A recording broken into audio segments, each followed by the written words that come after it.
Okay, so today we're going where no podcast has gone before, at least not in quite this way.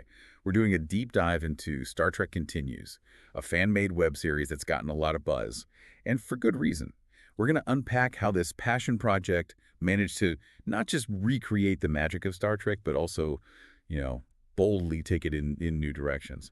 It really is a fascinating look at how fans can become, like, custodians of the stories they love. Star Trek Continues goes way beyond nostalgia. It's like a love letter to the original series made with this incredible attention to detail. Yeah, absolutely. And for a lot of fans, this wasn't just a continuation, it was a completion. This series took over right where the original Star Trek ended, with the goal of giving the crew that full 5-year mission, the one they always talked about. Yeah. It's kind of like stepping into a parallel universe where those adventures didn't just stop in 1969. And that's where the story of Star Trek Continues really begins with this one incredibly passionate Trekkie named Vic Mignogna. Now, he's known for his voice acting work, but he's also a lifelong Star Trek fan, and he really wanted to see those voyages continue. He wasn't just satisfied with reruns, though I'm guessing he's seen a few. Yeah. Chuckles. He wanted to make new stories that would, like, really honor the spirit of the original. And what's really impressive is how big they went with this project. This wasn't just some friends messing around on a set. They got this huge facility in Kingsland, Georgia to work with. Yeah, over 18,000 square feet, all dedicated to rebuilding the Enterprise. That's actually bigger than some Hollywood sound stages. Wow. It really shows you how seriously they took this whole thing. They weren't interested in just like mimicking the look. They wanted authenticity, like down to the last detail.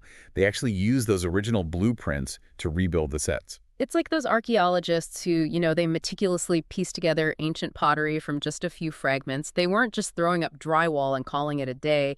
They were trying to actually step back in time and create this living, breathing version of the Enterprise. Exactly. Mhm. And it went way beyond just the sets. That dedication to detail was in every single part of the production, the costumes, the way they filmed it, even how the episodes were structured. They used that classic 4-act format from the original and even that same iconic theme music and opening.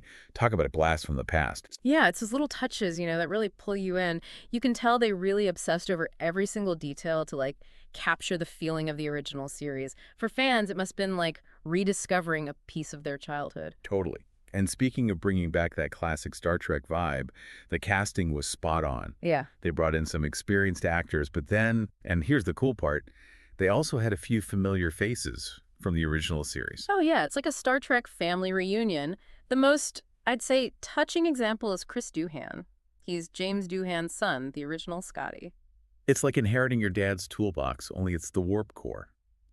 And he'd already dipped his toes into the Star Trek world, right? I mean, he was an extra in Star Trek, the motion picture, and even played a transporter chief in that 2009 Star Trek film. It's the family business. But Chris Doohan, he wasn't the only familiar face to beam aboard the Enterprise. They got some really interesting guest stars on the show. Like Lou Ferrigno, as in the Incredible Hulk Lou Ferrigno. That's not who you usually picture walking around on the Enterprise, is it? Chuckles. It's definitely a casting choice that makes you go, huh. But I think that, that element of surprise is part of what makes it so fun. You never knew who might pop up on the bridge next, which kept things fresh and exciting. No. Yeah, he wasn't. And you know what else? There's a story about Tom Hanks. Wait, Tom Hanks, hold on. Like Forrest Gump, Tom Hanks. Yeah. Toy Story, Tom Hanks. What does he have to do with Star Trek? Continues. Well, he's a big Star Trek fan himself, and back in 2013, he was on Kevin Pollak's talk show, and he just starts gushing about this fan-made Star Trek series that he had seen. Like, he was blown away by how good it looked, how much it felt like a real episode of the original series. He even said, and I'm quoting here, "It looks exactly like the Starship Enterprise." Wow, okay, that is high praise coming from him. Yeah. So he didn't actually name Star Trek Continues, though, right? He didn't, but the timing of it, all the details he was giving, it all lines up perfectly with Star Trek Continues. Oh, it's like a secret shout out from America's Dad to this little fan project that could. That's pretty cool. It makes you wonder if he's got like Star Trek Continues watch parties at his place. Maybe he does, but okay, if you want like the official seal of approval even bigger than Tom Hanks, Star Trek Continues got that too. Roddenberry, Gene Roddenberry's son, saw the episode Fairest of Them All, and he loved it. Oh, wow. Talk about pressure, showing your work to the son of the guy who created Star Trek. Right. And he was so impressed by it that he actually said that he believes his father would have considered Star Trek Continues to be canon. Wow. Okay, hold on. For those of us who maybe haven't spent as much time in the Star Trek universe, what does that even mean? How does something become canon in a fictional world? It's kind of like deciding which stories are officially part of a history book, you know? In this case, Roddenberry was basically saying that Star Trek Continues doesn't just feel like Star Trek. It actually fits so well with all the themes, the characters, the overall spirit of the original, that it deserves to be seen as a real part of that universe. That's a huge deal to have the creator's son give you that kind of validation. No wonder this series connected with so many people. It really shows how Star Trek Continues went beyond just being a really well-made fan film. It Hmm. captured something deeper, what made the original so impactful. And it wasn't just fans who were impressed, critics took notice too. Didn't they win a bunch of awards too? They did. And not just like fan film awards either. They won a Webby Award, which is a really big deal. Those are like the Oscars of the internet for People's Choice, long-form drama. And they were also nominated for Best Web Series at the Geeky Awards.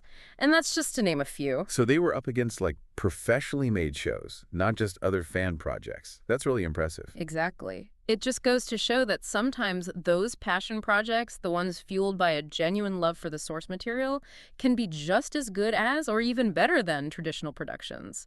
And it makes you think, how did they pull it off? How do you even begin to recreate something as iconic as Star Trek? Well, I'm sure it wasn't all easy. There must have been some bumps along the way, right? Right. Especially with a project this big, even with a really dedicated team. Oh, absolutely. And one of the biggest challenges they faced was the whole legal side of things, because they were working with someone else's intellectual property after all. Right, because CBS owns Star Trek. So how did they get away with making a whole series without getting shut down? It's a fine line they were walking. They were in kind of a gray area legally. As long as they stayed non-commercial, meaning they didn't make any money directly from the series, they were mostly in the clear. So that's where those Kirkstarter campaigns come in, right? Exactly. All the donations they got, it all went straight back into making the show. They were even operating as a nonprofit, which I think helped show they were serious about doing things the right way. It's like walking a tightrope, but it sounds like they managed to do it ethically. They really did. And that respect for the source material combined with all that talent and dedication, that's probably why they were able to attract such high caliber people to the project. People wanted to be a part of it, even if it meant pushing the boundaries a little bit. That's amazing when you think about it. All these talented people coming together, all because of their love for Star Trek. It's true. And speaking of talent, did you know they had an actual Mythbuster on the team? No way. Really? Which one? Don't tell me it was Jamie Hyneman. With that mustache, he could have just walked right onto the set. I know, right? He totally could have. But actually, it was Grant Imahara who joined the crew of Star Trek Continues. He played Sulu. Wow. That's incredible. A Mythbuster playing Sulu in a fan-made Star Trek series. You really can't make this stuff up. It shows you what can happen when people are passionate about something. It really does. It makes you think about how huge the impact of Star Trek is. It's been around for decades and has inspired so many fans, and it's still sparking all this creativity and pushing boundaries. Star Trek Continues may be over, but its influence on fan productions, on the Star Trek universe, even on how we think about creativity in general, is definitely still going strong. I couldn't agree more. It really makes you think about Star Trek in a whole new way. We tend to think of it as this huge franchise, but Star Trek Continues reminds us that at its heart, it's about these big ideas, hope, that sense of community. Exactly. Star Trek Continues really understood that community aspect. It wasn't just a bunch of fans making a show. It was a true collaboration, this love letter to the series that brought people together. For sure. And for our listeners who are now dying to check it out, what would you say is a good starting point? Well, they did make a few short little scenes before the full episodes, but honestly, I'd say jump right into the main ones. And the very first episode, Pilgrim of Eternity, that's a great place to start. Is there a reason that one stands out? It does a fantastic job setting the tone, establishing the style of the whole series. Plus, it features a character from the original series comes back, which is always fun for fans. Ooh, no spoilers. I'll let our listeners discover that for themselves. This has been so interesting. I feel like we've only just scratched the surface of what makes Star Trek Continues so special. We've only just begun to explore this quadrant of the Star Trek universe, right? It reminds us that fan creations can be so much more than just tributes. They can continue the story, expand on it, even critique the things we love. Absolutely. Star Trek Continues really shows us the incredible amount of creativity and passion that exists within fandoms. It makes you wonder what other stories are out there waiting to be discovered, waiting to reimagine and build upon the legacies of these fictional universes we love. That's a great question. And maybe this deep dive will inspire some of our listeners to go out and find those stories or even create their own. You never know. Maybe our next deep dive will be on a whole new world of fan-made productions. But until then, thanks for joining us on this incredible journey into the making of Star Trek Continues.